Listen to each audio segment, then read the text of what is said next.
Hey guys, what is up? Super K-Man Rocks here, and I am here for my LEC 2023 Summer Split Primer and Power Rankings video. Incredibly excited to jump into this. We've done all 4 of the other regions that I've covered on this channel. The LEC is the last to start, which means it is the last to get this primer video here in the Summer Split. Incredibly excited to jump in here. We're going to be covering everything in this league, all the teams, all the players, everything, and so I'm really excited to get into it. But of course, let me know what you guys are thinking down in the comment section below. If you're excited, let me know. I'm going to be spouting a lot of opinions, and I guess this is where the disclaimer for the video ends up coming in. I'm going to be sharing a lot of opinions here today, and that's what they are, opinions. I'm not trying to say that, you know, my opinions are inherently 100% better or more right than anybody else's opinions. You're going to disagree with a lot of the things that you see in this video. Not only am I power ranking the teams, I'm power ranking every single player in their position as well, and so there's going to be a lot in this video that I'm sure you're going to disagree with. I'd love to have a conversation with you guys down in the comment section below. That's what is a big part of the fun of these videos, is getting to hear what you guys' opinions are, but of course, we want to do it respectfully. Don't just scream at me down in the comment section for not having the quote-unquote correct opinion. Let me know what yours is, and then if we have disagreements, let me know why you think that. Of course, you know, there's always a little bit of room for error in videos like this where, you know, if I have somebody ranked at 7, that probably means I could realistically see them being as high as 4th in their position or as low as like 10th in their position should things go absolutely wrong. There's always like a 3-ish, you know, position buffer, I would say, for everybody ranked in here. But if you think that a player is too high or too low or anything like that, let me know who they should be above or who they should be below. It's all well and good to say that a player should be better than the number 8 in their position, but if you don't want to put them higher than any of the people that are above them, then it's kind of a moot point, right? So if you guys have those conversations, I'd love to, you know, I'd love to join in them down in the comment section below. But with that being said, that disclaimer kind of out of the way, it's time to jump into it. If you are new to the channel, what we do here is go through all 10 teams from number 10 in my power rankings to number 1, talking about the advantages, the disadvantages, all of the players, ranking all of them, and maybe talking about the playstyle, how I think they might mesh together. There were definitely quite a few roster changes in the LEC moving into the 3rd and final regular season split here, so a lot to talk about. So without further ado, let's go ahead and jump right into it. We're going to be, of course, starting off with number 10, and that's going to be kicking off our D tier. D tier, to me, teams that I think I would expect to be missing the top 8. Of course, group stage starting at top 8 in the LEC. It means the bottom 2 teams not making it into that group stage, only getting to play the regular season, if you will. And my bottom 2 teams are going to comprise of that D tier. These are the teams that I'm not particularly expecting to be able to make that run. Of course, I think any team in the league could be able to make top 8. Every team in the league has talent, especially in the LEC, where I think a lot of these players are very similar in terms of skill level. It's all really just about how they mesh together. And so, unfortunately, somebody has to come in at the bottom of my rankings, and coming in at number 10 and at the bottom of the D tier, to nobody's real surprise, it is going to be G2 Esports. There really was no other option for me here to come in at 10th. 10th in winter, 10th in spring. There really was just no other option to come in at the bottom of these rankings, at least for now. However, they did make a couple adjustments, one at the end of last split in the mid lane, and then one in the offseason here in their jungle position. And so there is a little bit of upside for this team, that maybe there's some sort of cohesion thing that just hasn't clicked for this team yet. But as you can see in a lot of my player rankings, especially compared to what they were before, a lot of these players have fallen off quite a bit. So let's go ahead and talk about it. Their lineup is looking like Odoamne in the top lane, Peach in the jungle, Abadage in the mid lane, Patrick at AD carry, and Limit at support. Some good and some bad with this team. I know I say that a lot on this channel, but I really do mean that about this team. There are some players that I think just have more upside than others, and some players that I'm much lower on than others, I think, on this team. We're, of course, going to start in the top lane with Odoamne. He's a solid player. I have to drop him all the way down to number 7 because I really don't think he's been all that consistent over the course of this year, but that could very much just be him not clicking and meshing with the rest of the team. Odoamne is a very good player. He's been one of the best top laners in the region for a very long time, you know, if not the best last year, right? He was going into the year, most people considered him the number 1 top laner, and so, you know, a lot has kind of fallen from him, but I think a lot of people are looking at him as kind of the I don't know, the stable force, the saving grace of this Excel team, if you will. Not a lot of people are really negative about his performances recently, but I think I'm a little bit lower on them. I don't think he's been nearly as stable as people are giving him credit for. However, it's still Odoamne. Like, he absolutely still has the ability to be a good top laner. So he comes in somewhere in the middle of that ranking for me at number 7. There have been a lot of top laners that I think have really impressed me over the course of the year so far, and so that top 6 is kind of there, but I still think I would trust him, you know, in isolation a little bit more than some of the unproven top laners or the top laners that maybe don't, you know, do as much or have as many resources, if I'm being entirely honest. So Odoamne comes in at number 7. It is a little bit of a fall from grace from him, but I think he's going to perform somewhere around this ranking. But then you get into the new addition in the jungle. You're bringing in a new jungler here in Peach, who played for UOL in the Prime League. Certainly an intriguing addition. He's someone who I've actually been watching for quite a while. He was a really interesting player in the Challengers League for DRX and actually got some time in the LCK when things were kind of going wrong for that team and ended up coming over to Europe in the offseason, gets a chance here on Excel. He's an interesting player. I certainly like the willingness for this team to go out and get somebody who has relatively good upside in a position that just really has not been a positive for them all split long. I think Xerxes obviously kind of became the scapegoat for this team. Even I was doing it to an extent. He was looking relatively bad because of his playstyle and because of the way that the rest of this team was going. I don't want to blame everything entirely on him, though. I don't think a new jungler coming in is going to solve all their problems, especially because it really did feel like there was a major communication issue on this team. And now you're introducing somebody who's only played in the region for, what, half a split? You know, so there's really not a lot of reason to believe that that version of it is going to be better, but Peach as a talent, I believe, is more talented than Xerxes, and so I could see this being a pretty interesting addition here for Excel. I like him a lot as a player, but I have to be very cautious in terms of how I rank him. He's going to come in at number 9. I very much debated having him come in at number 10 in terms of my rankings, but I think talent-wise, he just has to be above the bottom ranking here, just because I think his upside is pretty high if you were to be able to get him on the same page as the rest of this team. If this mid-jungle duo can have really nice chemistry, I think that could be a really big factor for this team overall, but it's just really hard to project that that's going to be the case for an organization that hasn't necessarily been the best at getting the most out of their talent. Now, this jungle position has been good for them in the past. Remember, someone like Marcoon was really good for them for quite a while, and so maybe that's something that could be encouraging, but Peach is definitely still going to be someone that I'm hesitant about, at least to start the year. And then you've got Abadage in the mid lane. Really interesting player, somebody who obviously has shown quite a bit in North America over the past few years, but remember, go back to his time in Europe before he went over to NA, when he was playing for Schalke, when he was, you know, just kind of an okay mid laner, somebody who I think a lot of people saw with potential, but someone who I certainly wouldn't have deemed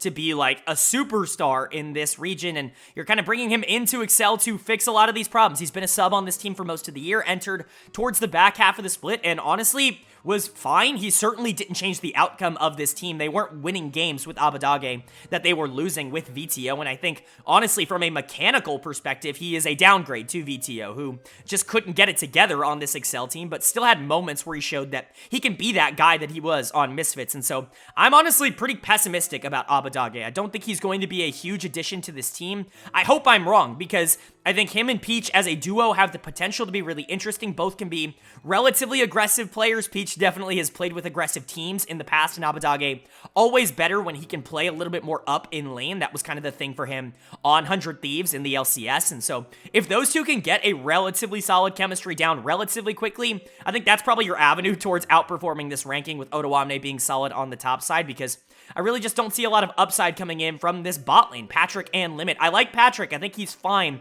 but I think at this point, that's kind of where we have to be with Patrick. As mechanically talented as he is, he just doesn't have that killer instinct. He's not going to be able to take over games in the same way. He can't be your best player. He's a phenomenal secondary carry. I think he would be one of the better secondary carries in the entire league, but if you're asking him to be the player that wins you games, I just don't think that it's going to happen anymore, as much as I like him as a player. And so having him is a good thing, but he really does rely on the rest of his team being able to generate those leads because his early game isn't all that efficient. He's relatively passive. He wants to scale up into the late game. He's a phenomenal team fighter. That is something that I do want to call out, but, you know, you're going to have to get your wins somewhere else, and especially because I think you have the worst support in the league by a pretty considerable margin in Limit, who, when coming in, I wasn't super high on him, hasn't really played all that well at the LEC level in the past, had a couple of good splits here and there, but nothing that was sustainable, and then came back into this team and really just didn't improve the communication at all. That was the reason that he was brought in over Targamas, who is a more talented player. It was to improve that communication, be a shot caller, be a macro presence for this team. But all we really saw was that this bot lane was going to play weak side and that they weren't really going to win all that much, and I don't see any reason for that to change. I think Patrick and Limit are still going to be one of the weaker early game bot lanes in the entire league. I think Patrick can still team fight relatively well, and Limit, he's not like an awful player. He's not like a non-LEC caliber player. There's just a lot of LEC caliber players, right? He's someone who can survive at this level, but certainly isn't going to push the needle forward, and that's why I talk so much about this jungle mid duo, because if those two can step up, it's going to be super important for Excel. I really don't see an avenue for them to be able to make it out of this bottom two without this jungle mid being much better than it has been at any point throughout this year so far. So big year for Peach coming up, hopefully. Big year for Abadage coming up, hopefully. And, you know, really, I think their success or their failures are really going to dictate a lot of what this team ends up doing. And then moving on to number 9 in my power rankings. This is the other team that I have in D tier, the other team that I'm not expecting to be able to make that top 8. And it's going to surprise quite a few people. I have seen people crazy high on this team, and I understand why, but let me explain, give me some time to explain why maybe my reservations are also entirely plausible in the same vein. Coming in at number 9 for me and at the top of D tier, just outside of those top 8 spots, I have Fnatic, and I know a lot of people are going to be really upset by this ranking. I think Cadril ranked them number 1, which is absolutely absurd, first and foremost, but he has so much faith in the turnaround of some of these players from what they were performing, some of the players that were being added to this team that I really just don't know if I have in that same vein. As much as I like Fnatic, I'm just not sure I have as much confidence in this lineup as I think a lot of other people do, even if they did start to get better down the stretch of last split. So let's go ahead and go over what they're rocking. Their lineup is looking like Oscarinin in the top lane, Razork in the jungle, Humanoid in the mid lane, Noah at AD carry, and Trimby at support. Decent lineup. I think that there are good portions of this lineup, but also major question marks, and I'll kind of get to that in a second. First of all, we're going to start with a question mark in the top lane, Oscarinin, who had some really good games, especially in the final week of the season. He was really good in week 3 of the regular season, but you want to talk about weeks 1 and 2, you want to talk even really about their group stage performance. Oscarinin was the worst top laner in the league over the course of the split. Now, yes, he's got a crazy amount of upside, but he is he's very much a feast or famine player. He's somebody who is going to either win you the game or lose you the game in the top lane, and we'll get to why I think that could be an issue for this team when we start to explain some of the other players and their play styles. But Oscar being such a wild card, I think, you know, could theoretically be a good thing, and that could be a reason why you might want to rank this team higher. If you have more faith in Oscar than I do, that could be a reason that, you know, you move this team up. But what he really has shown to me over the course of his LEC, you know, his very short LEC career up until this point, is that I don't know if I trust him to be a player that is going to survive and be good enough to be able to carry you across that finish line. And yes, this team got 8th in last split with him, even when he was performing relatively, you know, not great. And you could argue that this team upgraded, which I will argue down the stretch, obviously. But a lot of other teams upgraded. In fact, I would argue every other team upgraded, especially the teams that you're going to be fighting it out for towards the bottom here, basically with the exception of Excel. And so Oscar's negatives, I think, are going to be a pretty big problem for this team. However, like I said, if he can get it together, if he can be someone that can be a little bit more consistent in the top lane from game to game, you know, not just have, you know, 4 or 5 games a split that they just lose because he's losing in the top lane, that could be very good for Fnatic, and I think that that will matter a lot. As for Razork and Humanoid, at some point I had to move them down, right? 8 and 7 respectively in their roles. they're not 8 and 7 talent-wise. They're just not. Razork is a really good jungler, a top 3 or 4 jungler in the league at his best. Humanoid is a top, 2, 3, 4 mid laner at his best. But man, these positions are stacked, especially mid lane. I don't want to move Humanoid down to 7, but with the amount of breakout mid laners that we have had in the past few splits, like Leader and like Nuke, it's just really hard for me to rank Humanoid above them right now because he hasn't been better than them, basically at all over the course of this year. And basically same thing for Razork. I think his inconsistencies in the jungle have been a very big deal for Fnatic, and this was kind of the case last year, which is why I'm a little bit more gung-ho on pulling the trigger that these guys should be lowered. Now, again, very similar to some of the other players we've talked about, they should not be number 8 or number 7 in their roles. If they're performing like that, that is an underperformance, but that really is what we've gotten, so it's hard to project them.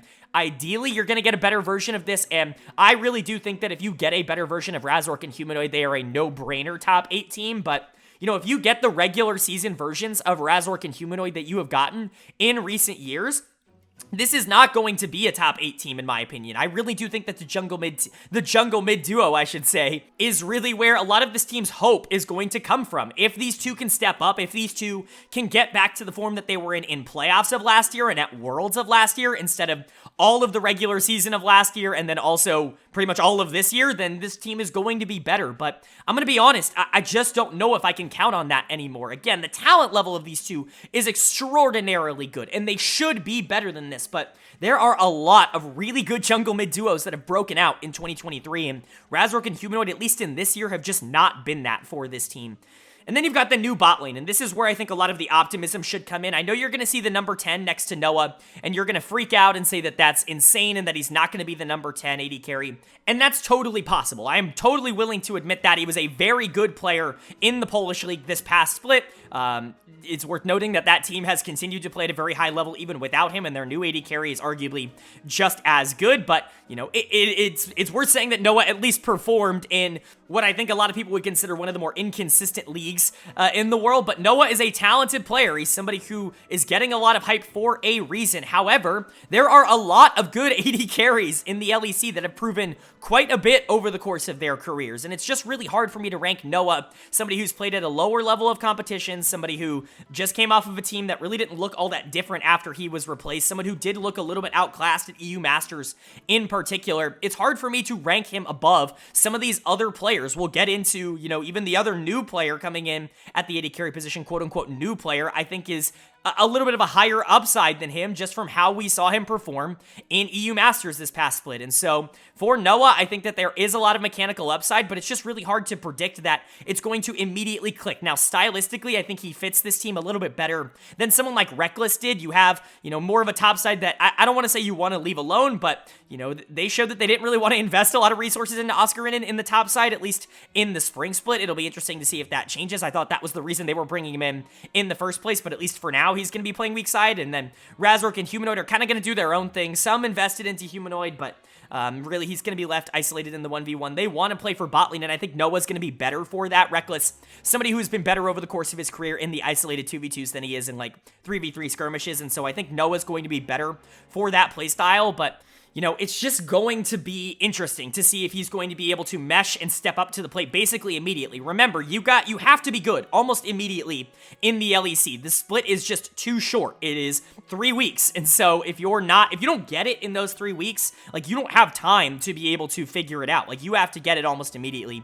It'll be interesting to see if Noah can do that. And then there's Trimby. I mean, he's the big winner here for Fnatic. I mean, getting him is an absolute coup for ADVN. He's just the better version of ADVN. And so really, really great grab here for Fnatic, and he's the reason I think there's a lot of positivity surrounding Noah right now.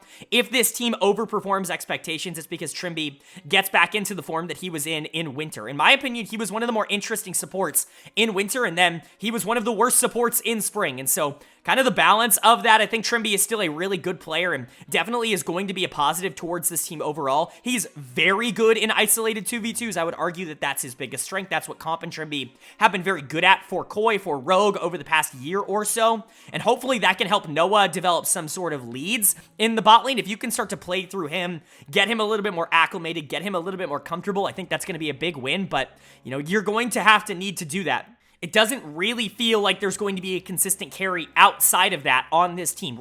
You know, both Razork and Humanoid absolutely have the potential to do that. We saw a little bit out of Humanoid towards the back half of spring, but it was really only 1 or 2 games, and so I'm not going to completely erase my entire analysis from all year long up until this point. And Razork, I think in general, has just been very inconsistent. Oscar has been very inconsistent. If you can have Noah and Trimby come in and be a strong bot lane, that's their ticket. And I think if Razork and Humanoid can step up, that's their ticket. But one of those things has to happen. Like, if they both, you know, play how I'm projecting here, they're not going to make top 8, in my opinion. So I know this ranking is going to frustrate and upset quite a few people in the comment section below, but I would be lying to you guys if I went any other direction.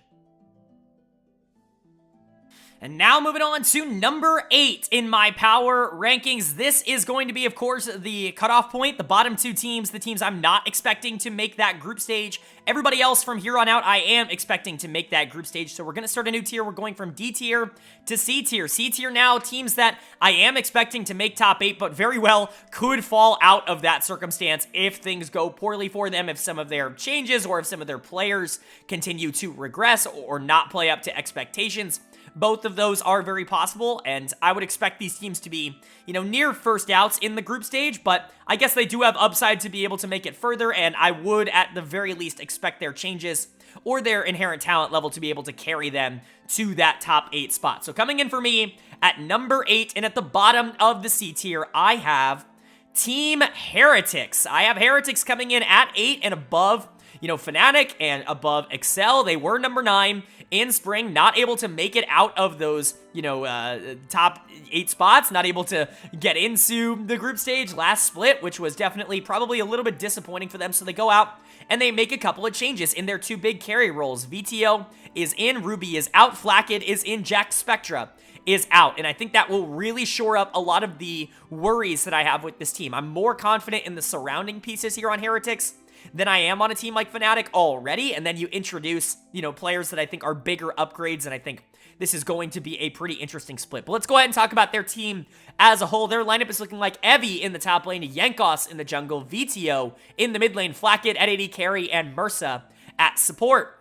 Of course, we got to start in the top lane with Evie. Some people even might see the number 8 ranking and think that's too high for his performance in spring, and honestly, I can kind of agree with you that he was not very good in spring, that he was around the 9th, 10th best top laner in the league. He was flipping games a lot, but honestly, I have more faith in him to be able to figure it out with a better team surrounding him than I do a player like Oscar Ridden, who we obviously just talked about in the previous ranking. And, you know, Evie has a lot of, you know, talent, and he knows how to put it together. He's just kind of on the downswing, I would say, in terms of the mechanics. And if he's able to just survive on the top side, I think that that's going to be good enough. He does drop quite a few spots in this ranking for me. You know, he's still in that bottom tier of top laners, in my opinion. Certainly not someone that I would count on, and I do think he's probably the weakest player on this team overall. I think top lane, obviously, as a ranking, is a little bit weaker in the LEC as opposed to a position like mid lane where, you know, you look at Evie and VTO, they have the same number, but mid lane's just a better position in general. But I think Evie still has upside to be a solid top laner at the LEC level. I don't think he'll be great, ever. I just think his floor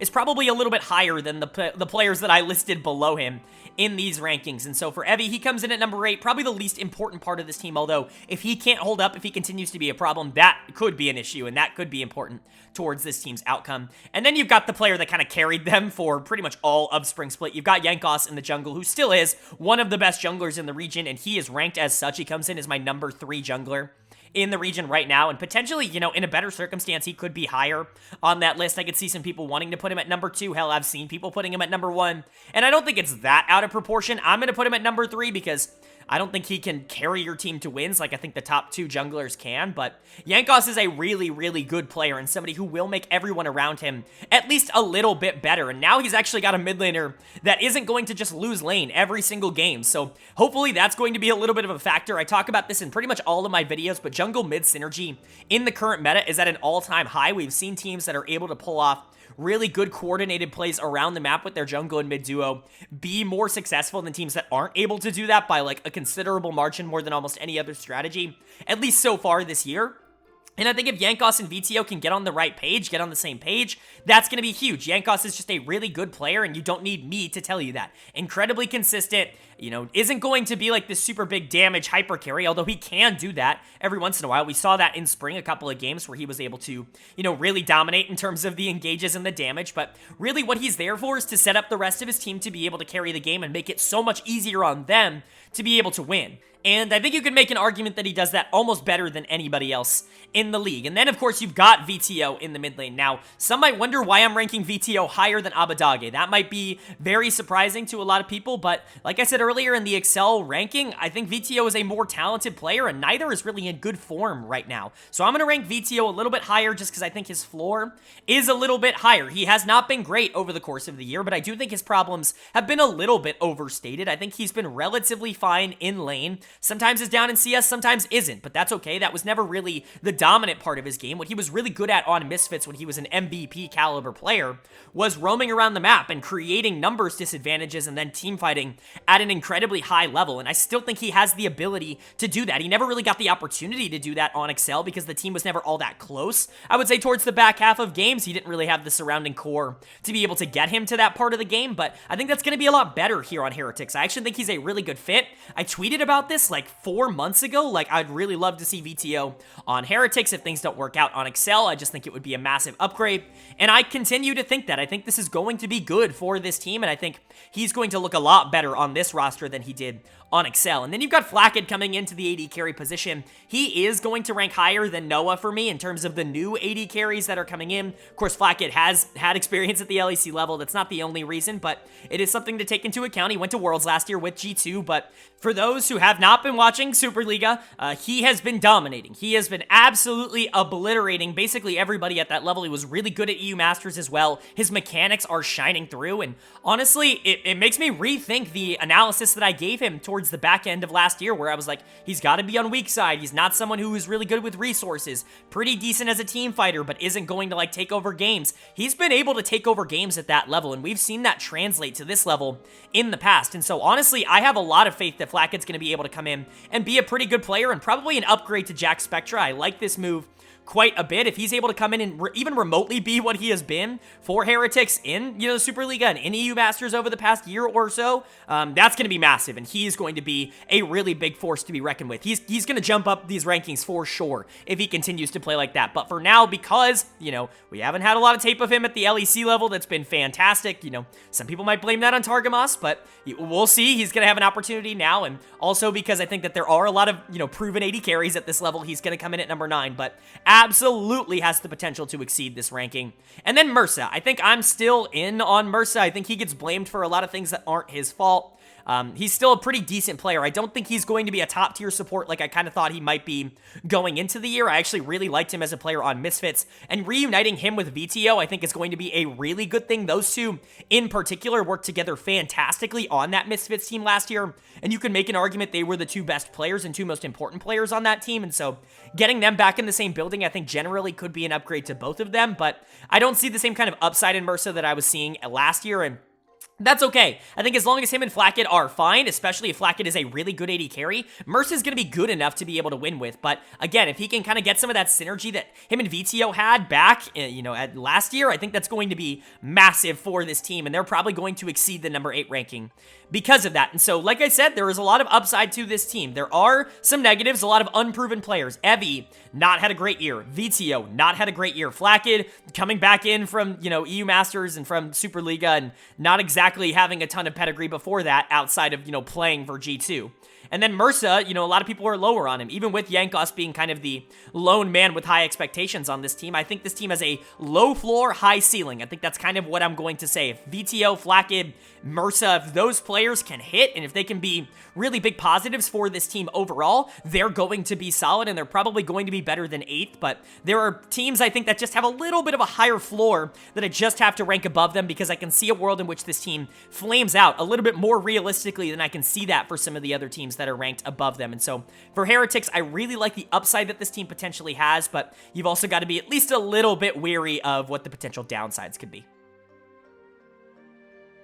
And then moving on to our number 7 team in the power rankings, we're going to be topping out C tier here. This is going to be the final team outside of the top 6, in my opinion, which doesn't really matter all that much in the LEC anymore, but I still think a lot of people consider top 6 to be the achievement, what you really want to be in the LEC. And I do think that there is a little bit of difference between the bottom 4 teams and the top 6 teams, at least in terms of consistency. So for me, coming in at number 7 in my power rankings and at the top of C tier, I have SK Gaming, and it's pretty sad to see them so low in my power rankings because this was a team that looked so good in the winter split at the beginning of the year. We were talking about them as one of the most interesting teams moving into spring, but things just didn't quite click in the same way that it did earlier on in the year. We were really hoping that some of the breakout stars from this team earlier on were going to be able to sustain it. Exakick and DOS were the best bot lane in winter. I don't even really think it's all that debatable to say that. Certus had a great split, easily his best of his career in winter. Marcoon looked like a beast. Irrelevant was super solid on the top side, and then unfortunately everything started to fall a bit apart as we got into the spring split. Let's go ahead and talk about it. Their lineup is looking like Irrelevant in the top lane, Marcoon in the jungle, Certus in the mid lane, Exakick at AD carry, and DOS at support. It's the same lineup they've been running all year long, which is the right decision. This team has proven that they can win with this core group of players, but the big concern for me is it felt like these guys were ready out of the gate. They were looking really, really good at the start of the year, and then when everybody else started to figure it out, started to get a little bit better, started to get a little bit more consistent, they just weren't able to keep up in that same way, which is why they fall so low. Let's go ahead and go over the individual players, though, starting with Irrelevant in the top lane, who I think is more than fine. He is a very capable top laner at this level. He's not going to be a superstar. He can win. I don't want to take that away from him. He's not somebody who, like, in an isolated 1v1 is just going to get absolutely thrashed. He's certainly not going to lose. He can win on his own as well. He's just not going to do it super consistently. The player, play style-wise, for those of you who watch my other regions that I compare him to, is Cube over in the LPL, where really solid player, somebody who absolutely benefits whatever team he's playing for. Obviously, currently WE looking a lot better because of him in the top lane, but isn't necessarily that superstar that's going to push your team to the next level. It's just going to allow the rest of the players on the team to get the opportunities that they need to look like their best versions. And so I like Irrelevant. I think it's a good thing that he is on this team, and I certainly think he makes them better. And then you've got Marcoon in the jungle. I hate to put him so low because honestly, I am a huge fan of his game. I've been a huge fan of his game for a very long time. Basically, ever since he joined the LEC, I've been saying that he is an underrated player, and I continue to believe that he is an underrated player. When he was on Excel, you look at that Excel team and, why they weren't able to perform last year, it was not Marcoon's fault. It's very obvious that he was the best player on that Excel team, at least in 2022. He comes over here to SK. A lot of people don't see a lot of potential for this roster, and he balled out in winter. He was fantastic for this team, leading them into that top 3 showing in that split. Unfortunately, there's just a lot of really good junglers at the LEC level. I think this number 7 ranking is disrespectful, but there's just not a jungler above him that I feel he has higher potential than. Maybe his floor is a little bit higher than this. I could see him, being a number 4, number 5, number 6 jungler in the league if the players that are above him aren't as consistent.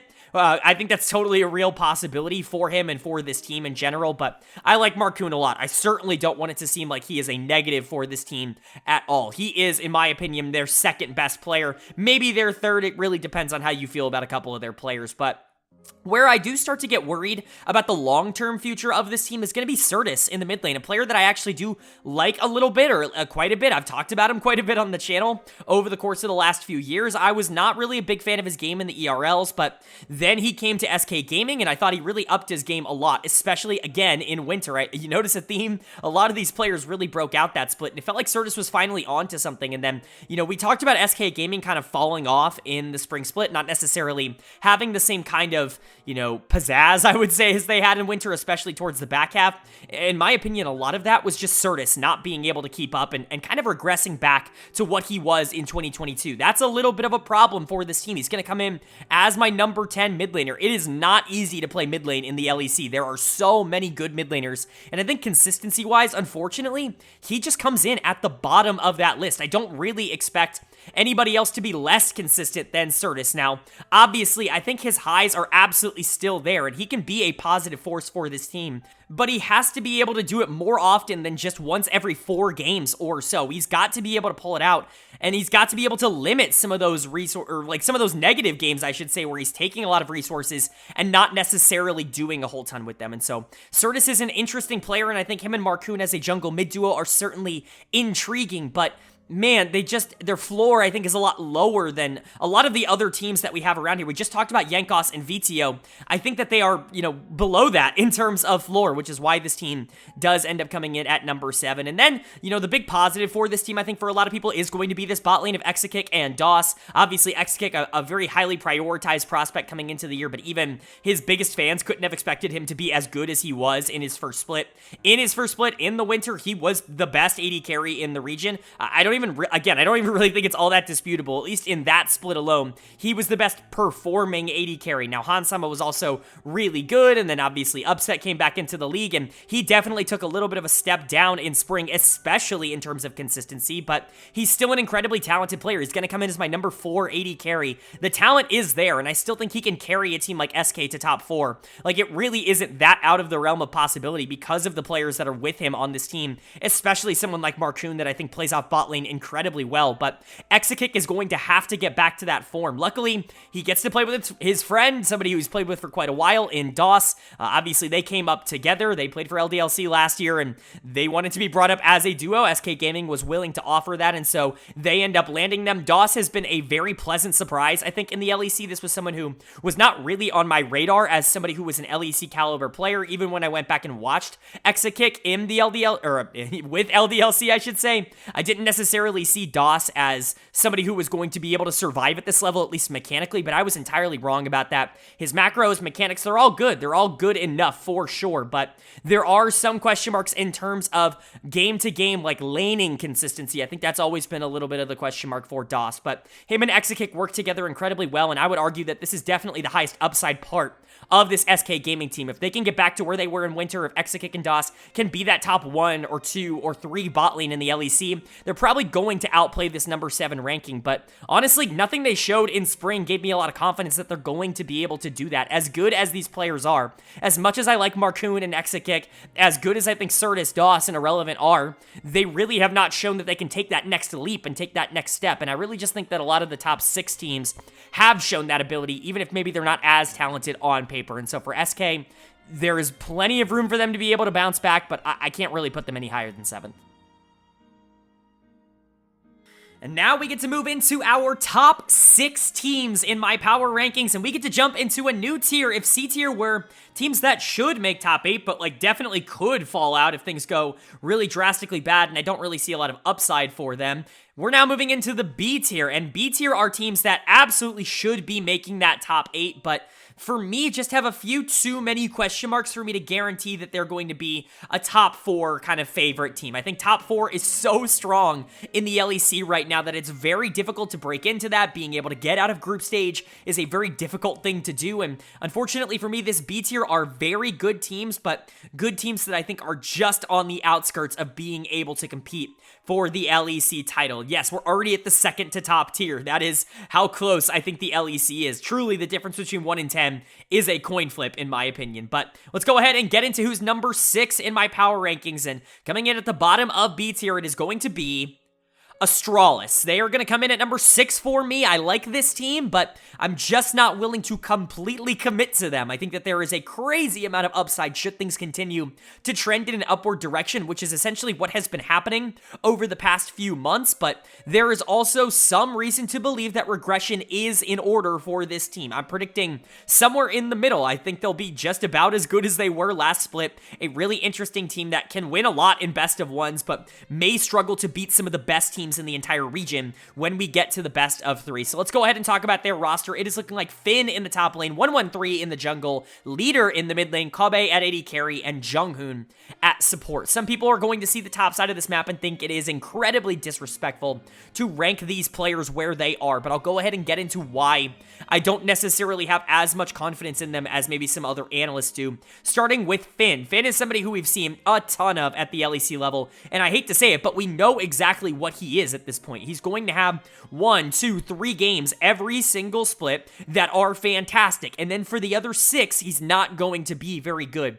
The way I've always described Finn is the most consistently inconsistent player you will ever see. It's crazy that he got his start on Rogue as kind of that weak side top laner, somebody who was kind of known for being able to survive without resources, because I don't really think that that is Finn anymore. I think, obviously, he can go resourceless, but he will flip lane. Like, he will play super aggro, and he will either win or lose that laning phase and cause problems for the rest of his team, and sometimes it's really good, and sometimes it's not. I think he was a lot better in spring, and that gives me confidence that hopefully the team environment around him is going to be solid, but there were still plenty of examples of Finn just taking trades that he really did not need to take because the rest of the map was winning super hard. And so, you know, that's always something that I think is going to be a question mark when it comes to him. But for the most part, I still think he's going to be fine for this team. I don't think it's going to be a problem that is big enough to keep this team out of their position. Now, where I do have some question marks is still going to be 113 in the jungle. I know a lot of people had question marks coming into the year, and he really did outperform basically everybody, including my own expectations in Spring Split. He was really good, easily the best split he's had in the LEC of the two of them, I guess. Not really a big sample size, but definitely was a lot more consistent in that version. My big concern with him is I do think that, at least in Spring, he benefited a lot from the lane states that his team was in, consistently having prio, basically every single game. He never really had to create anything for himself. Leader was winning lane super often. Kabe and Jonghoon were winning lane every game. He never really had to be in a position where he had to salvage a game or try to play from behind, and that's something that I'm still very concerned about for him, because when they did get behind, this team crumbled, and I think a lot of that was because they really didn't have a lot of pressure in the jungle when they weren't ahead. And so for me, 113, I think he's fine for this team, especially because I think he plays off of winning lanes relatively well, and we'll get into the bottom half of this map. They're going to have quite a few winning lanes throughout this split, but I think if you, like, plucked him off of this team and put him onto a team that maybe wasn't as aggressive and wasn't as lane dominant, I just don't think he would do as well. I don't think he's the kind of player to be able to create. So in a vacuum, he comes in at number 10 for me, but I think he will perform better than that for this team, if that makes any sense. And then you've got the 3 players that really are the reason that they're at number 6, in my opinion. You know, top side of the map is fine at best, but isn't necessarily going to be carrying you to a top 6 spot. The bot side of this map absolutely is. Leader coming into the mid lane exceeded everyone's expectations, was not really all that good in 2022 for Golden Guardians Academy in the Academy League. It wasn't the NACL yet, but, you know, we really didn't have a lot of expectations for a super aggressive melee-oriented mid laner that kind of had his champion pool figured out, but I really do think the consistency came a long ways in spring, and he's going to jump up to my number 5 mid laner. He performed much better than that. You could really make the case, and I think I did this past split, that he was the first team all-pro mid laner for Astralis. He really was that good, in my opinion, and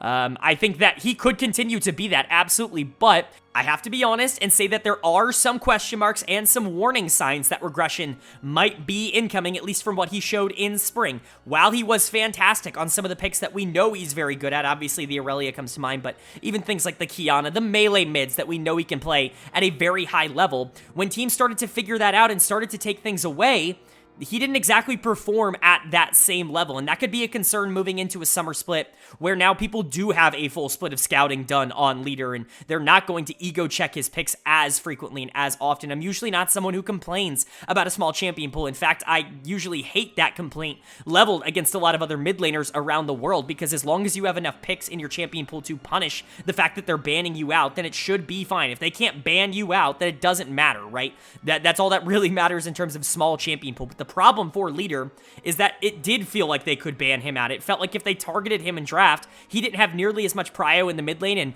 the jungle really suffered for that, even if the bot lane was doing well. We saw that in best of threes, and that would be a concern. Now, that was just one series, and he performed incredibly well over the course of the year, so I'm going to meet somewhere in the middle and put him as the number 5 mid laner. He's going to be solid. At the very least, there are going to be multiple games this year that he absolutely hard carries, and I think he's going to look good doing so, but there is at least some reason to to believe that maybe the highs that we saw in spring aren't going to be as replicable in summer. And then you've got Kabe and Jonghoon. You want to talk about any question marks? These two don't have any. They just don't anymore. They have proven it over and over again. 4 splits in a row now of them being an incredibly dominant 2v2 bot lane. It's going to continue to be the case. Kabe is going to come in as my number 4 AD carry. Jonghoon's going to come in as my number 3 support. Both of them are upper tier in terms of their positions, and both of them are the biggest reason why this Astralis team is coming in at number 6. As much as I like leader, Kabe and Jonghoon, if they weren't here, if their consistency wasn't here, I'm not sure I would feel as confident that this team could repeat its performance as I do right now. But I do feel a lot of confidence that Kabe and Jonghoon are going to be just fine. Jonghoon has been nothing but exceptional since he came over to Astralis and since he came over to the LEC. I talked about it last year. A phenomenal find by this organization, and he has been a truly elite support on a team that hasn't necessarily been able to follow up as much, but he got a lot more support this year, which I think definitely helps. And then Kabe's like the perfect complement because he can play aggressive, but he's also more than willing to, scale up and play for team fights as well. He's kind of just this jack of all trades kind of AD carry, and I think that works super well with a very aggressive support in Jonghoon, who can go make plays either in lane or out of lane, and Kabe is going to be fine either way. There really isn't a particular style that they have to play, but what this team really did focus on in the spring split was 2v2 dominance, and they did that. I mean, their laning phase was about as good as anybody else's in the league, and I really don't see a lot of reason to not believe that's going to keep up. Kabe can carry these games. Jonghoon can carry these games. Leader is going to carry quite a few, which is why they come in the B tier and not in the C tier. I have confidence that this team is going to be able to win a lot of games against teams that they should not, on paper, be able to beat because of the consistency of this bot lane and the upside of this mid lane. And I like the top side of this map. I just don't love it. And truly at the LEC level, like, there are so many, every player at this level is good. That's why player rankings are so hard, because you want to put every player high. Every player has shown something good. And so for Astralis, for them to come in at number 6, I think is a relatively fair ranking. There are some other teams maybe with more consistent upside above them, but you just can't place them below any of the teams that they were below on this list anymore. There is no more denying that this team is going to, at the very least, be a threat. And now moving on to number 5 in my power rankings. The top 5 teams are, I think, a lot of people's choices for favorites going into the split. For me, I have a pretty clear top 4. I think the top 4 are the most interesting teams in the league and the teams that I would be expecting to go to the World Championships. But number 5 is certainly no slouch and has a ton of experience. For me, coming in just at the top of B tier and at number 5 in my power rankings, it is going to be Koi, and I think Koi is a really interesting team to talk about in this kind of video, because there really is a lot of divisive opinions, I would say, about this roster and about what they're going to be able to do. I've seen a lot of people be pretty, optimistic about what they're going to be able to do. Some improvements from the solo laners, especially last split, I think left a lot of people feeling pretty good, but some regression, especially coming out of that jungle position, and then obviously a swap in the support position, I think are definitely a little bit more concerning in terms of the outlook of this team for a lot of fans. I even think that the Euphoria podcast ranked them, I think, like 7th or 8th or something like that. Something actually ridiculous. For me, I still have a lot of confidence in the rest of this team. So let's go ahead and talk about it. Their lineup is looking like Shigenda in the top lane, Malrang in the jungle, Larson in the mid lane, Comp at AD carry, and Advienne at support. This is the same lineup, except Advienne is in at support instead of Trimby. That Fnatic Koi swap ended up going through, and so, Advienne coming over from Fnatic to be the new starting support here. We'll get to him at the end because he's at the bottom of this list, but we're going to start with Shigenda in the top lane, who I think was the biggest winner of the spring split, maybe of anybody in terms of their opinion in the public eye. So many people were saying that he was the problem for Koi in the winter split, and obviously, I pushed back on that opinion incredibly hard in that spring preseason, power rankings video. You can go back and check that out, where I was talking about how it's actually ludicrous that people are blaming Shigenda just because he's the new player on the team. They saw an LEC winning team, a team that got out of groups at Worlds, and then they changed top lane, and all of a sudden the team is having struggles, so it must be the top laner's fault. But that just wasn't the case, and I'm pretty sure anybody who watched the games knew that they had many different problems, and then Shigenda was this team's best player in spring. I honestly don't even think, I don't know, Larson was pretty good too. We'll get to him in a second, but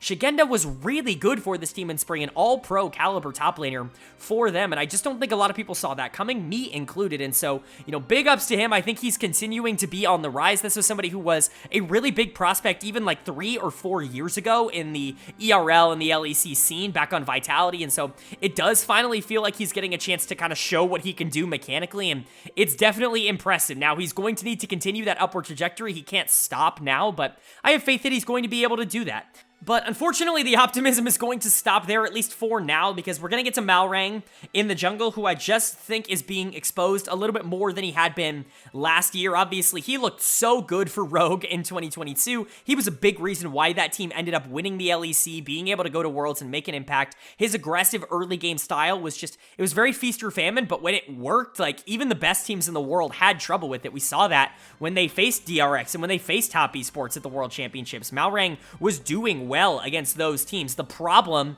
comes in the fact that it does not feel like that is the current meta for what jungle should be doing, and Malrang doesn't necessarily have another playstyle. Like, the Vi, the Sedge, the Wukong, like, those kinds of picks, they're great, and they're really, really strong, but you got to be able to play them in the mid game even from behind, and Malrang needs to make plays early in order to be as successful as he was last split. Still a really talented player, but he's going to fall quite a bit in my rankings for me. He's going to go all the way down to number 6 in the jungle rankings, which last year would have been absolutely blasphemous, but I really do think that's where he's performing at the current moment. He's one of the big things that I'm concerned about for this Koi team moving into the next split. If he's not going to be able to play even remotely consistently, they're going to continue to struggle, especially in best of ones, where I think that this team could actually be a major problem. I think they'll be better when they get to best of 3s and then potentially best of 5s, but best of 1, Malrang is like a very scary prospect to hang a lot of your split on, and we've seen that over the course of this year. This team has not been good in best of 1s in either split earlier this year, and so it'll be interesting to see if that changes, but my money is probably not because of that jungle position. And then, back to the positives, you've got Larson in the mid lane, who is just going to continue to rise in terms of my mid lane rankings, not because I really view him any differently. I still think he's the exact same player that I thought he was. He's never really going to get absolutely blasted in lane. He's going to be relevant in pretty much any game that you play as Koi, and then he's going to be a good team fighter, a really good team fighter, in fact, but he's not someone who you're going to want to invest a lot of resources in. A secondary carry through and through, and that's exactly what he is. The reason he comes in at number 3 is the consistency that you get out of him. We're seeing so many of the mid laners in the LEC have fantastic games and also really bad games. You just don't get that out of Larson. You only really get good games out of Larson, and I do think that he has the ability to carry team fights. Like, that is something he can do at a high level. You're just not really going to rely on him to be able to create those advantages early on in the game and kind of snowball them out of control. So he's a player for me that is incredibly talented, and I think a lot of people are going to be happy to see him ranked as high as he is, because I've ranked him a lot lower in previous splits, and people have been pretty mad about that. So here you are. He comes in at number 3. I do think he's the 3rd most consistent mid laner in the region at the current moment, and I think that could even go up, especially if you're comparing it on consistency. But then you get into the bot lane, and this is really where the questions are going to arise. As good as Comp was last year, he was no doubt, he was a no-brainer best AD carry in the LEC, in my opinion, in 2022. Was just so good, and the early game was able to translate those wins into the mid game, and really, I don't know if there were many AD carries in the world last year who were as proficient and as clinical in the mid game as Comp was, and that's just not who we've seen over the course of this year. He has not been good early in games, and I don't know whether that's his or Trimby's fault. I blamed a lot of it on Trimby in the spring split, but I blamed a lot of it on Comp in the winter split, and so I don't really know whose fault it is that this team has not really been able to play through bot lane like at all, but Comp has definitely suffered for it, and I think I'm honestly being relatively generous ranking him as the number 6 AD carry in the region right now with how he has played over the course of the year. I think that there is a lot of reason to worry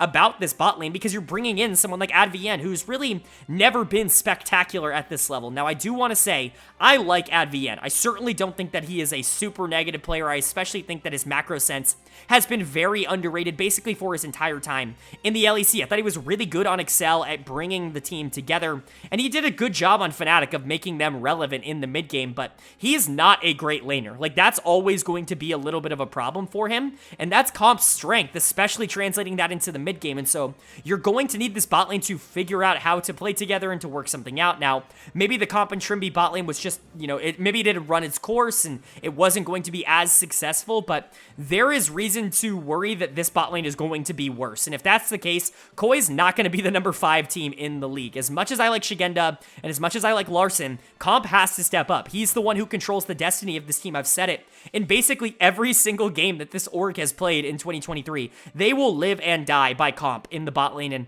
I think that will continue. But again, I like ADVN. I don't think he's a super negative addition to this team, even if I don't think he's as talented as Trimby. He also wasn't as bad as Trimby in spring, and I don't even think it was really all that close. Trimby was losing a lot of laning phases for this team, and so maybe the consistency that you're adding from a player like ADVN, who doesn't necessarily have the highs that Trimby has, but isn't going to get absolutely blown out trying to make plays in that same way because he's not that kind of player.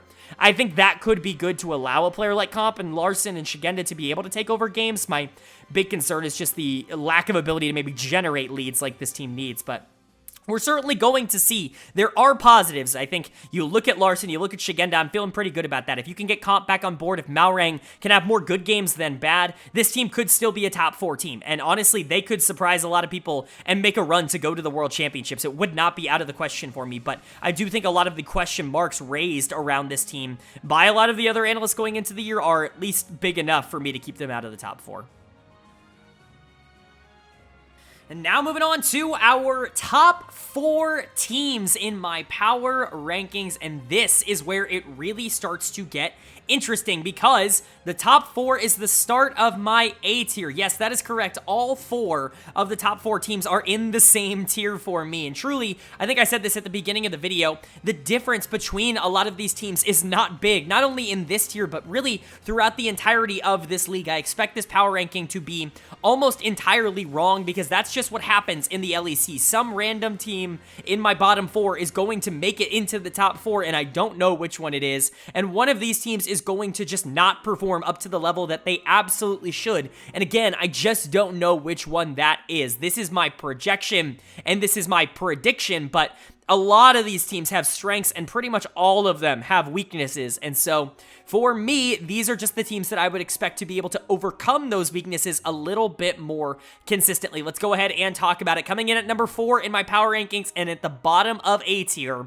it is going to be Team Vitality. This is a team that I really wanted to rank higher. I think I had them originally at number 3. I think in true talent, you could make a case that they are number 2 in the LEC, but I just can't justify putting them above any of the teams in the top 3 with what we have seen from them over the course of 2023 and even in previous seasons so far. So let's go ahead and talk about their roster. Their lineup is looking like Photon in the top lane, Bo in the jungle, Perks in the mid lane, Upset at AD carry, and Kaiser at support.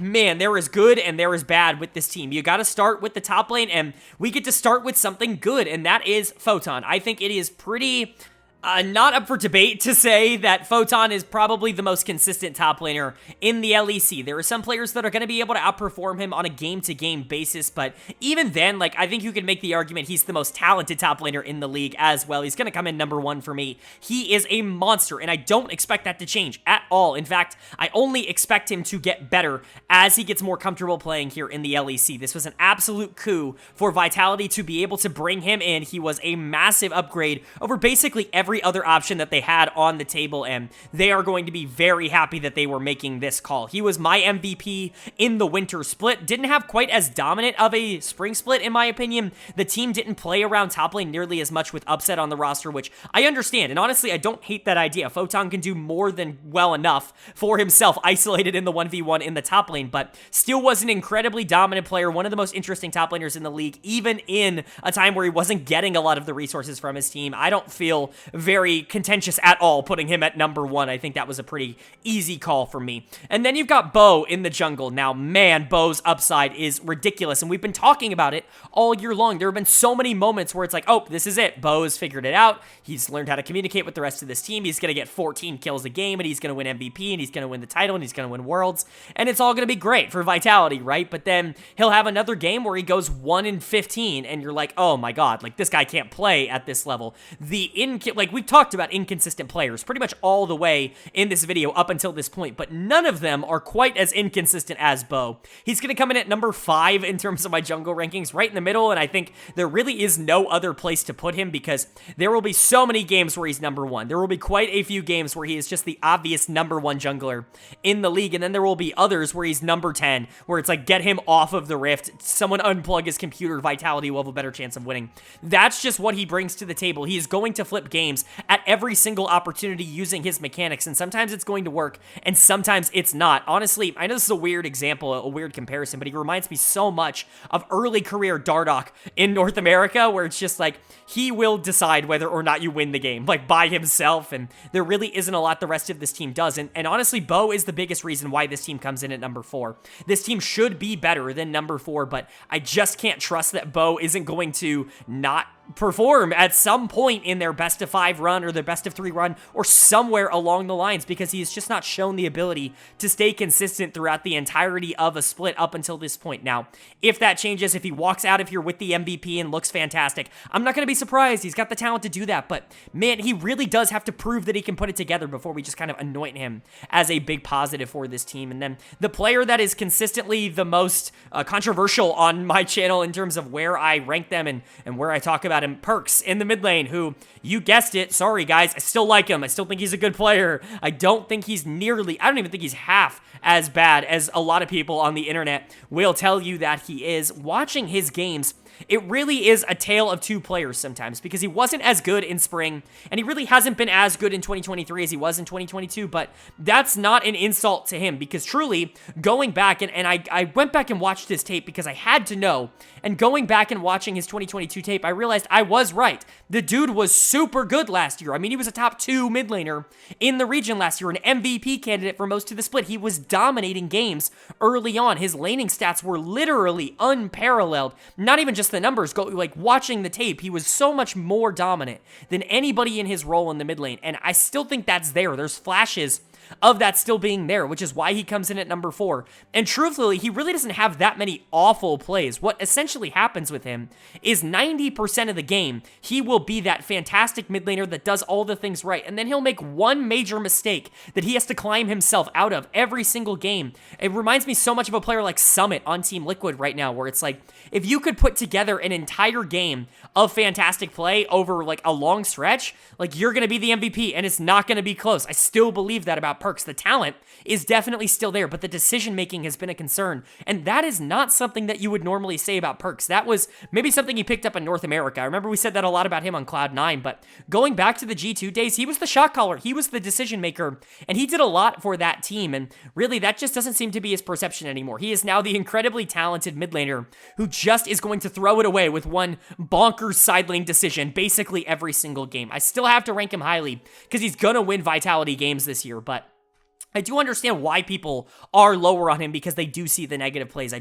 I encourage people to go back and watch these games, you know, in full length, I should say, because the good sometimes gets outweighed by the bad if the bad is the more flashy of the two. And I implore people to try to find the good in Perks, because there really is a lot of it. And then you have the bot lane here of Upset and Kaiser. Upset was a big deal for this team in Spring Split. We kind of expected him to be, he was my number 180 carry moving into the split, and while he wasn't quite that, he was pretty darn close, especially in the best of ones. I thought he was really good early on in the split. Him and Kaiser seem to have pretty good chemistry together, and Upset can and will win a lot of games for this team. He's another one of the members that I would consider relatively consistent. I think Photon and Upset are definitely the 2 members that I think you're most excited about on Vitality, but, you know, Kaiser's good too. I know he comes in at number 6 in terms of my support rankings. He continues to fall because I just don't think he's nearly as flashy, and he's not in meta. Right now, the, you know, Engager meta is gone, and that's really what Kaiser is as a player, so he's not necessarily playing the things that he's best at, but he's still a more than capable support, and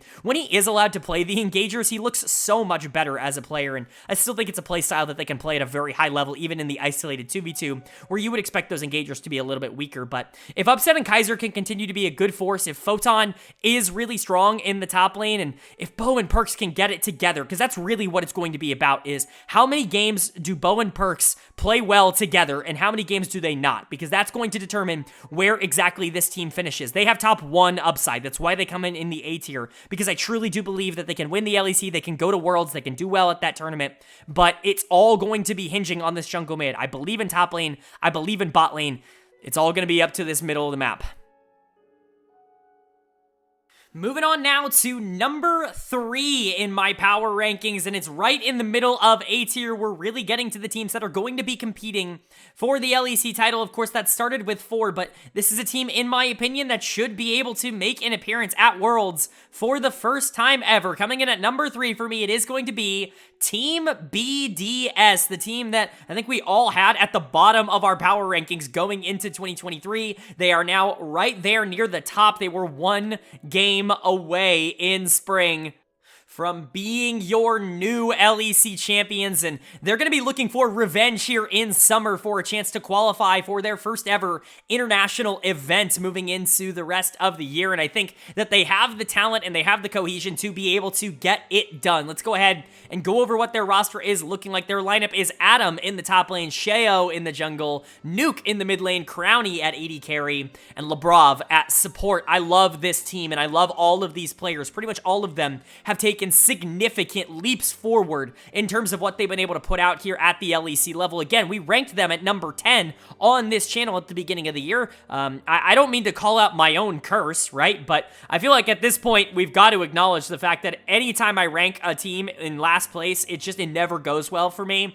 All of the last place teams should feel incredibly excited to be ranked there in my power rankings, because like 96% of the time, they are much better than anyone anticipated, and BDS was exactly that at the beginning of the year, and it's really good to see them continue this upward trajectory. So let's go ahead and talk about how they ended up getting there and what their players are looking like moving forward. Of course, starting with the most controversial of them all, Adam in the top lane. Now, I didn't do the awards section at the beginning of this video because I think Spring Split was very wild, and honestly, I don't think it is a lot. There really wasn't a lot of point, in my opinion, towards doing the awards in Spring Split, but if I were to give out awards, Adam would have been my MVP of the Spring Split, at least in the regular season. He was the most important player towards his team's success, in my opinion, creating a lot of the advantages that BDS was able to generate early on. Now, was he as important in the best of 3s and best of 5s as maybe someone like Crowny? Probably not. Crowny was fantastic. Labrov, Sheo, all of them stepped up, and Adam definitely took on more of a secondary carry kind of role, but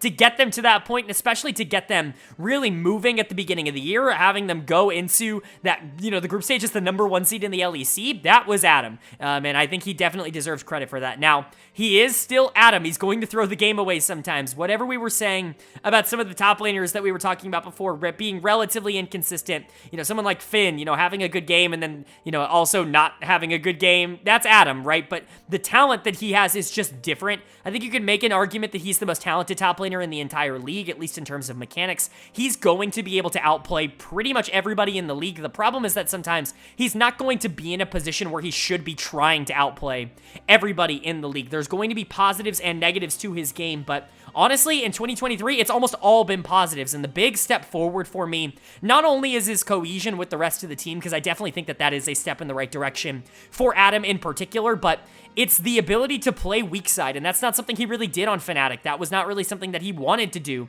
on Fnatic. So to see him do that here on BDS, I think is a big step in the right direction, and it's why I feel so comfortable ranking him in the top 3 in terms of top laners. I think you could very realistically rank him in the top 2. In fact, I did for a big majority of this process. I switched him to number 3, basically right before this video was recorded, but Adam's a fantastic player, and he's going to be a big asset to BDS, one of the biggest assets. And then when you want to talk about a breakout star of 2023, somebody who went from 0 to hero basically as quickly as you could, Sheo in the jungle absolutely fits that role. I know a lot of people are talking about both him and 113 as big breakout stars in the jungle, but whereas I think 113 definitely benefits a lot from the rest of his team creating advantages, I think Sheo is honestly just like an elite level player, and I think he's only going to get better. I completely believe in the talent here in the jungle position. position, which is a big reason why I believe in BDS so much. He's going to come in as my number 4 jungler, and that's only because I think the top 3 are so fantastic and have proven it for multiple years that I just trust them a tad bit more. But man, Sheo was not a top 4 jungler last split. He was a top 2, top 1 at times jungler last split. He is fantastic, and the talent, I just didn't see it at the ERL level. I was really surprised when they went with him as their jungle instead of somebody else, and he has proven me completely wrong. He has been a huge positive for this team, and honestly, I expect him to continue to be a positive for this team. He's really good in the early game. He's a fantastic engager. He's really good for this particular meta, and I think that's really going to help BDS a lot. He can play a wide variety of different things. He can carry if you need him to, but I think he's settled into his role on this team incredibly nicely, and I think he's just a great player overall. And then you have Nuke in the mid lane. If there is a player on this team that I'm concerned about in terms of regression, it's probably Nuke. He was really good in Spring. I'm not trying to take that away from him, but he really didn't have to do all that much in Spring, if I'm being entirely honest, especially going back and watching those games. He was, I don't want to say weak side, but he was kind of just allowed to do whatever he wanted in the mid lane while the rest of the map won. Adam would go bot lane and do some crazy play at level 1 or teleport in at level 6 and make some wild thing happen in the bot lane, and Nuke was just kind of chilling, farming up, and he was really good in team fights. But I think if there is, I don't want to say an exploitable part of the map for other teams, Nuke might be it, because he just has not been super successful at the LEC level over the course of his career. But it is worth noting, 2023 has easily been the best year of his career, and it's not particularly close. He's still going to rank relatively high at number 6. That's above a player like Humanoid in terms of my ranking, so I'm not trying to disrespect him too much. He came in at number 10 to begin the year, and so obviously, you know, I feel a lot more comfortable with him now than I did back then. But I think when you're looking at teams at this level, you need to look at them in the eyes of, are they going to be one of the best players in their role, and are they going to be able to be exploited by the best teams in the league? And I think there is a world in which that is the case for Nuke. I'm not necessarily sure if it's going to be a problem, but it is something to keep in mind. And then you've got Crowny and Labrov. Crowny's done it, man. He's finally hit the potential. He's coming in at number 1 in terms of my AD carry rankings. He's the best AD carry in Europe right now, and it's really not controversial. You know, him and Exakick were definitely the top 2 in my opinion. Oh, him, Exakick, and Hansama, I would say, were the top 2 in winter, and then Crowny just blew everybody out of the water in spring. It was just a phenomenal performance, and over the course of this year, when you look at like the combined efforts of both splits, Crowny has easily been the best AD carry in Europe, and I think that that will continue, which is why he's going to rank as number 1. The thing about Crowny is he doesn't have a part of the game that he excels at. He is a phenomenal laner, especially him and Labrov, I think, have great chemistry together. They were brought together on this team specifically for that.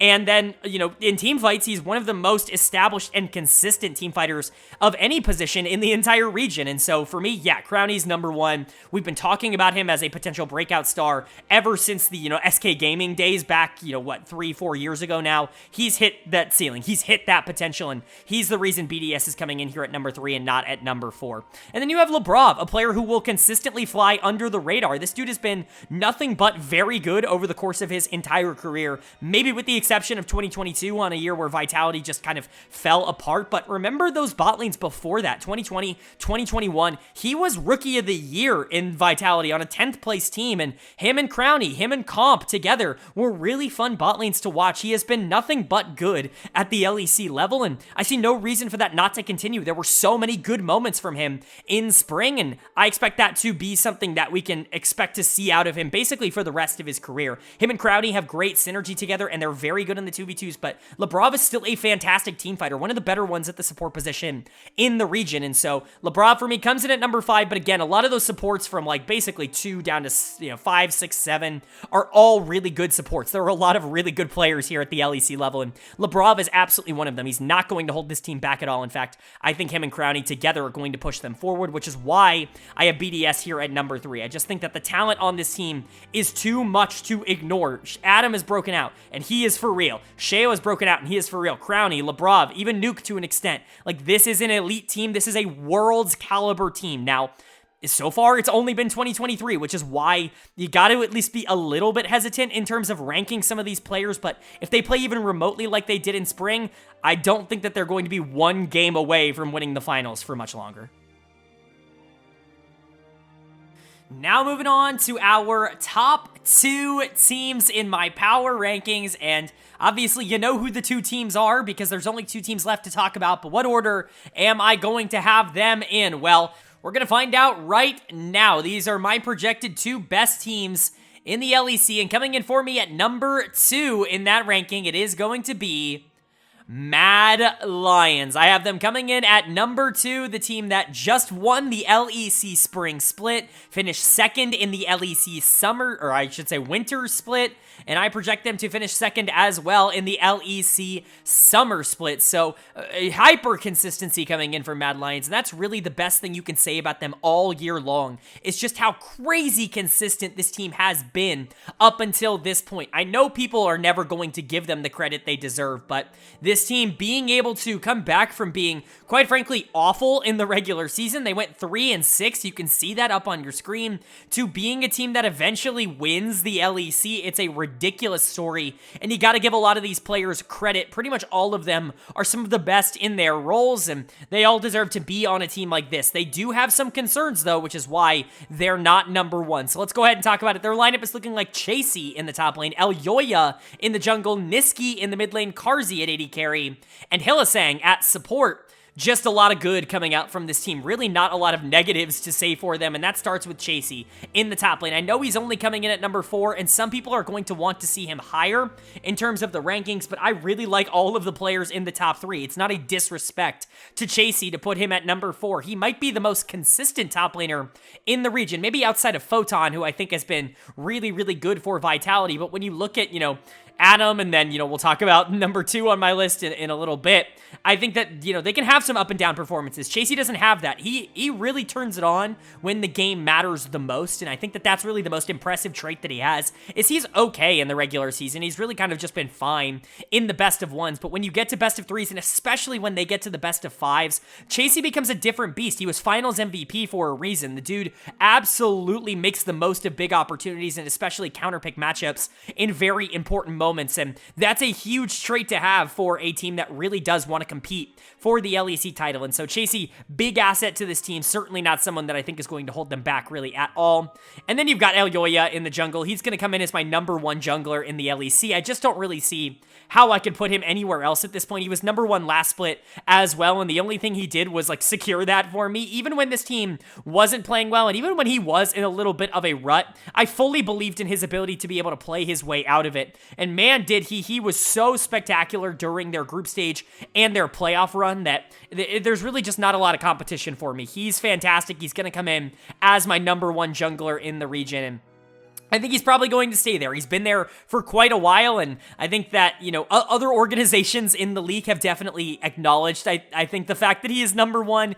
Teams like G2 and Fnatic trying to get him before the season starts, but Mad Lions wanting to hold on to him, and obviously that was the right decision. This team went on to win a championship, and so very much a good call there, and Elyoya is a big piece of that, and of course how he plays off of his mid laner Niski is another big piece of that. A former MVP here in the LEC last year, was really, really good for this team in Winter, arguably the best mid laner in the region in Winter. Took a little bit of a step back, especially in the regular season in Spring, but I thought he was really good in the playoff run as well. They kind of got back to that 2022 style. It was funny. I was talking about Elyoya and Niski kind of flipping things up in Winter, where, last year, obviously, they made a lot of waves, with Niski kind of giving up a lot of what he wanted to do to make sure to play for Elyoya and get him ahead as the carry jungler. They flipped that a lot in Winter, with Elyoya actually taking quite a bit of a backseat to try to get Niski ahead, and that's what really impressed me. Now, it wasn't as seamless in Spring, but I think they were trying a lot of things out. By the time they got to the best of 5s, everything was starting to work again, and it was in that 2022 style where Niski was, giving up a lot of lane prio, shoving and roaming, trying to make sure that his jungler was in a position to be able to take over the game,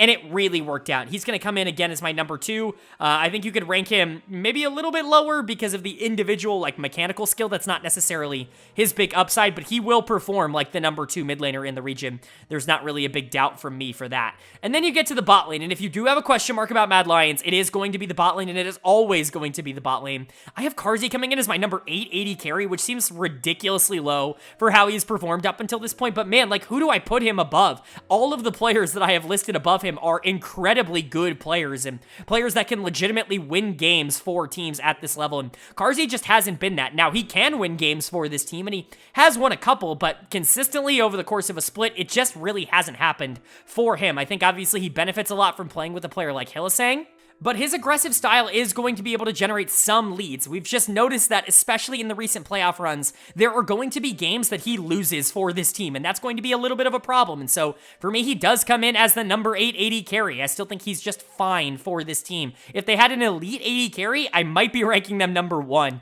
in my power rankings, but I just don't think they have that. I think they have someone who is serviceable enough to be able to win with, but not someone who I think they're going to consistently win because of in a role where I think that is a really important trait. But you also have Hylissang down in the bot lane, so what am I really saying? Again, coming in as my number 2 support, someone who has completely bounced back on this Mad Lions team. Peak Hylissang, it feels like we're getting in 2023. Maybe it's not peak, but it's pretty darn close, which is pretty crazy to say considering I really don't think he was all that good in summer of last year. Was really great in spring, not all that good in summer. It's good to see him get with another really aggressive bot lane player in Carzzy and really be able to level up his game again. These two are not like a top 8 bot lane in the LEC. They're going to perform a lot better than that, but I think a lot of that is Hylissang creating a lot of advantages for this team. His macro's great, his aggression's great. Sometimes, again, he's going to get caught out for it, and he's going to have bad games here and there, but you're almost always going to take it because the good that he gives you pretty much always heavily outweighs the bad. And so, for Mad, this number 2 ranking I think is definitely fair. I've seen people rank them lower, but all people have done basically this entire year is underestimate this team, and I don't want to do that going into summer. They have proven that they are at least a competitive team in terms of the LEC title, and a team that is, is very likely going to Worlds with what they have done in the year so far, and I don't want to underestimate them again. There was too much talent. They have proven too much, and I like a lot of these players. They're coming in at number 2 for me with the expectation probably and the potential to be the number 1 team. And that's going to bring us to our number 1 team in my LEC Summer Split Power Rankings primer video here. And again, if you've been counting them off, you know which team is left. And I don't think it's really going to be that much of a surprise to a lot of people. Coming in at number 1 in my power rankings and at the top of A tier, I have G2 Esports. This is the team that I really believe is going to win the summer split, even if maybe they don't want to. Not that it really matters. Of course, summer doesn't really matter anymore. You just qualify for the same tournament that G2 has already qualified for by winning winter, so not really a ton on the line for them, but I do believe them to be the best team in Europe right now, and I will have them at number 1 in my power rankings because of it. When you look at the numbers, you can see why I believe that, even if some people are going to dispute and debate how highly I've ranked some of these individual players in their roles. And so we'll go ahead and get into that now. Their lineup is looking like Broken Blade in the top lane, Yike in the jungle, Caps in the mid lane, Hansam at AD carry, and Mickey X at support.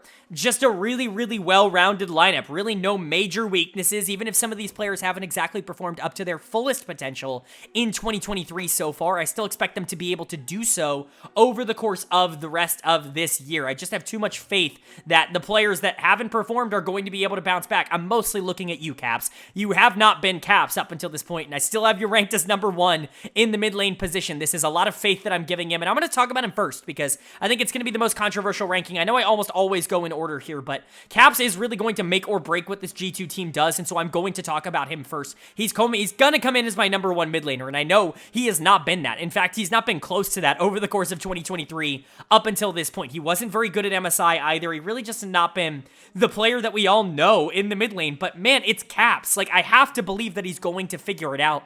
He has looked better in the best of 5s than he did at any point in the best of 1s, and that gives me hope that there is still a lot left in there. I think a lot of the mistakes that he's been making are mental, which is why I think that it's easily fixable, or at the very least fixable in the first place. Whether it's easy or not, I don't know, but it's just these weird, careless mistakes that remind me so much of 2017, 2018 Caps, and that's really not the player that he has grown into. He was incredibly consistent over the course of the last 3 years, and I really do believe a lot in this player to be able to figure it out and get back to that point. But again, this ranking is almost entirely on faith. There really has not been one mid laner that has been consistently good in every game over the course of this year, maybe with the exception of Larson, but Larson doesn't have the upside that these players have. And so Caps, for me, is still going to come in at number 1 because nobody has really dethroned him in my eyes just yet. Now, that could absolutely happen over the course of the summer split, over the course of qualifying for Worlds, but I'm just not expecting it to. If you had to, if you're asking me right now,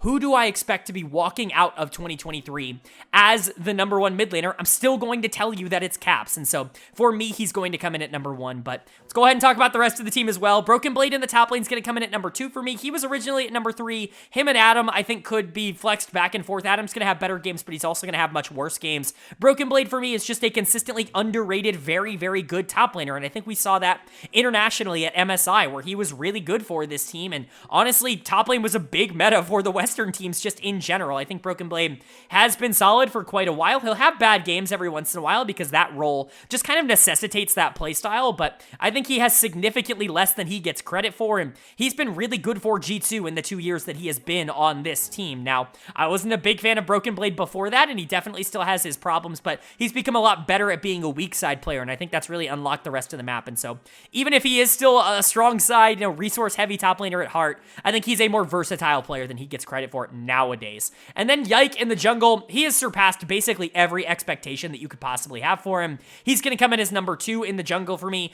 Does playing with Caps in the mid lane, who's going to give up a lot of his wave to help Yike, help him out a lot? Yes. Does playing with Broken Blade and Hansama as your two side lanes help a lot? Yes. But man, I still think if you took Yike out of G2 and put him on a different team, he would be just as good. Like, maybe not like the best jungler in the league, but he would be an elite level jungler. He just has all the instincts and all of the mechanics to be able to pull that off. He's a fantastic carry jungler, somebody who obviously excels at some of the wacky picks like Belveth that we've seen throughout the year, but he can basically do whatever you need him to do. We've seen him on facilitators as well, and he doesn't get nearly enough credit for how good he plays engagers. I think he really is more well-rounded than people think he is, and that's why he comes in at number two for me. Again, I understand if you want to put someone like Yankos or Sheo above him because of what they've been able to show on maybe teams that don't have quite the talent and the investment that Yike has, but for me, with that investment, it just goes to show that he is a player that can carry a really good team, and that's incredibly impressive. So for me, he comes in at number two. Then you've got Hans and Mickey. Hans comes in at number three, if only just because I really like Crowny and Upset, not because I don't like Hansama, right? Like, I know some people are going to look at three and say, like, how do you have Hansama ranked as the worst player here on this team? He's not the worst player on this team. He's the most consistent player on this team, maybe with the exception of Mickey over the course of this year, but this bot lane is the most consistent part of this team. They've been very good. Hans has had a couple of up and down games, but man, he's been consistent in the fact that if you give him Draven, he's just going to win at this level. Like, it's not really going to be all that much of a question. He's really good at all the other AD carries as well. Again, don't look at that number three ranking and think that I'm ranking him as the worst player on this team. It's just that AD carry in the LEC is a super good position, and Hans is right up there with the best of them. And then you've got Mickey coming in as my number one support. This one is not controversial at all. He's just been the best support in the LEC over the course of 2023. Basically every game he has impacted in some majorly positive way for this team, and that's, just such a huge asset for them. I was, a little bit cautious about him going into the year because I just did not think he was very good on Excel last year, but returning to G2, returning to the organization that, I don't want to say turned him into a superstar because he was pretty damn good on Misfits, but really, unlocked the best version of him. Really, it did him some good. I think he got his confidence back, and he's playing like the best version of Mickey that we have seen in quite a long time, and his pairing with Hansama is fantastic both in and out of lane, so I really don't have a lot of questions about G2. Again, I have faith that Caps is going to be able to bounce back, and he really is the biggest question mark on this team. And if your biggest question mark is Caps, that's a pretty darn good place to be if I do say so myself. So for me, they're going to come in as the number one team in my power rankings and the team that I project to win the summer split.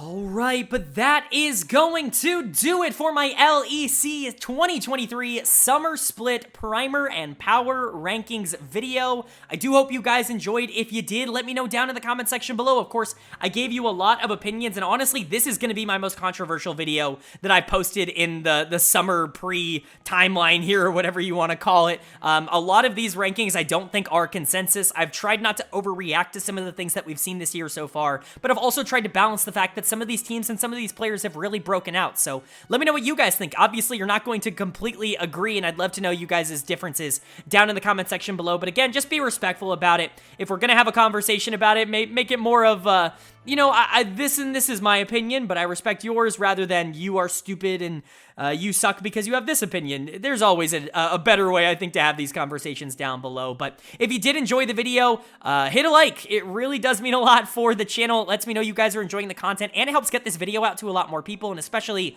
with the league right around the corner, it's a great time to get people watching the channel. Of course, if you're new here, hit that subscribe button. Not only do we cover the LEC on this channel, we cover all 4 of the major regions as well as the NACL. Every single week, we do weekly recaps for all of them, so not only are you going to be getting them for all of those leagues, and we've already started that, especially in the Eastern leagues, but you're going to be getting those weekly recaps for the LEC as well. So if you're an LEC fan, hit that subscribe button, hit that bell so you can be notified every single week when those videos go live. But of course, with all that being said, I hope you all are having a great day. I hope you continue to have a great day, and I will see you all later.